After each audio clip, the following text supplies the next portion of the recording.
started, I want to again point out some major differences of things that people try to do incorrectly. When you multiply radicals, you can just multiply them, right? However, you can't do it when there's negatives underneath. If I had like a negative 25 times a square root of negative 9, square root of negative 25 times square root of negative 9. Okay. Under normal circumstances, when I had two radicals, if I had a radical 2 times a radical 3, I just multiply 2 times 3, right? I can't do it in this one because if I take negative times negative, it turns it into a positive, right? So then the negatives just disappeared. But if there's a negative under the square root, I have to have an I in my problem somewhere.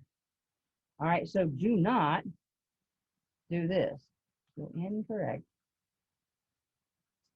Do not do negative 25, square root of negative 25 times square root of negative 9, and don't tell me that that is equal to the square root of 225. Okay, because that negative underneath the radical, you may disappear because a negative times a negative is a positive. And now you've literally changed the problem because this original problem has i's, and now the i's have automatically just disappeared. So these two things are not equivalent. So what you got to do is take care of this, simplify it first.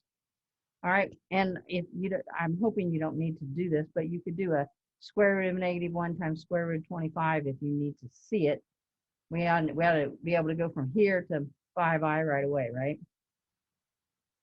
Same thing here. I'm hoping you don't need to show that whole thing. Get rid of the negative, get it out there. Since it's a perfect square root, this one will be 3i.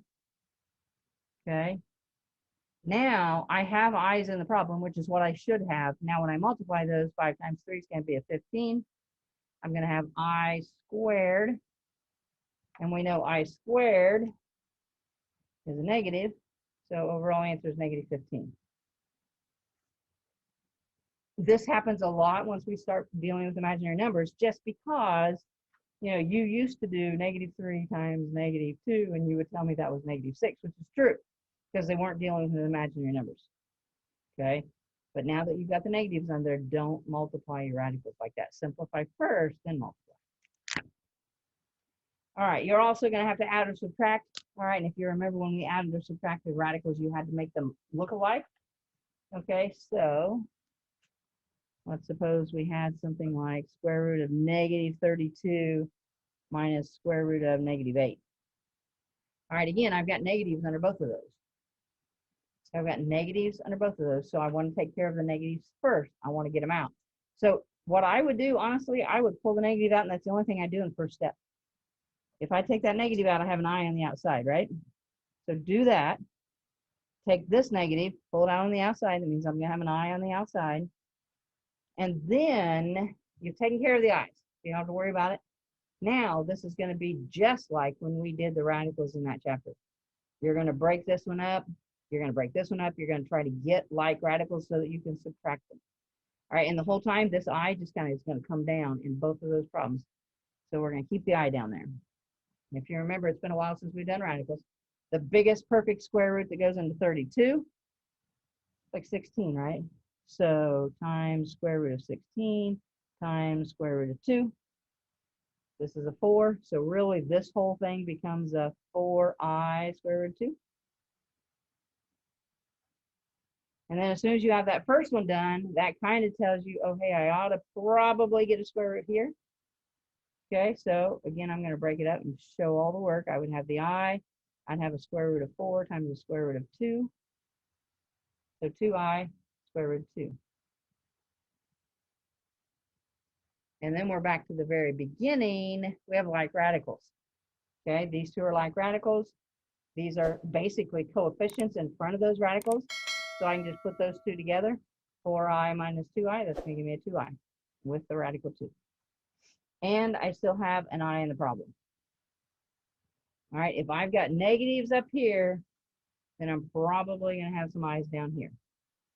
Unless for some reason they would just pull out.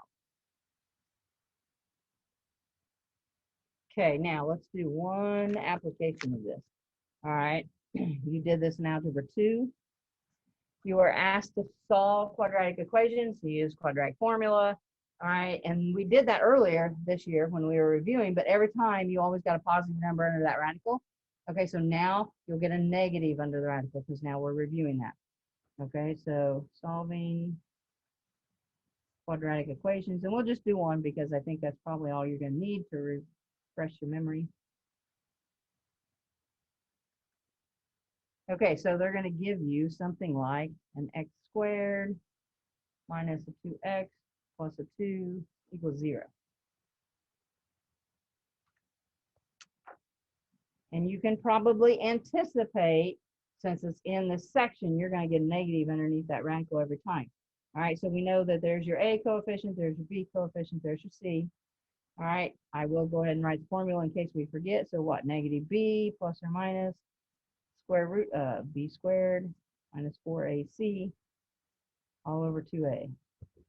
All right, hopefully, oh, we have another visitor coming. It's Carly coming back from a test. Thanks, Joash, for letting her in.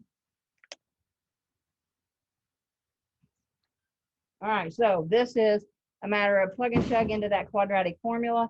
And then, like I said, because, thanks very much, because we are in the section that we're in, you're probably going to get a negative underneath there.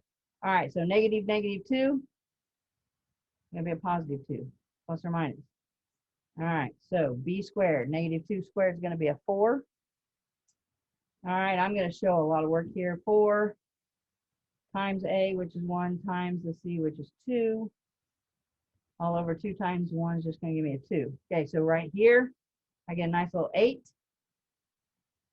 So 2 plus or minus underneath the radical, I'll have 4 minus an 8. So there is that negative number that's popping up underneath that radical. So basically 2 plus or minus the square root of 4 all over 2. And I drop my negative, so negative 4. All right, and we do this in our head, right? So 2i really, really quick. Now, this is what I was talking about is I don't want you to just randomly cross things out. 2 plus or minus, this becomes 2i. All right, what I see is I see people just crossing numbers out like crazy. All right, in all 3 spots, technically you're going to get the right answer. But if what that leads you to do is then later maybe just trying to cross those 2 out or trying to cross these 2 out, which creates a problem. This is a binomial. Factor out a 2, pull it out in front. That'll leave you with a 1 plus or minus an I. All right, then it's legal to say, okay, I'm going to cross this out, I'm going to cross this out, and then there's my answer. 1 plus or minus I. Now, how many answers is that? Yeah, it's 2 answers, right? So technically, what we had been doing when we were solving equations earlier, we were using that set notation. So technically, since there are 2 answers there, they've kind of introduced that set notation. They want you to write it using the set notation, indicating there's 2 answers there.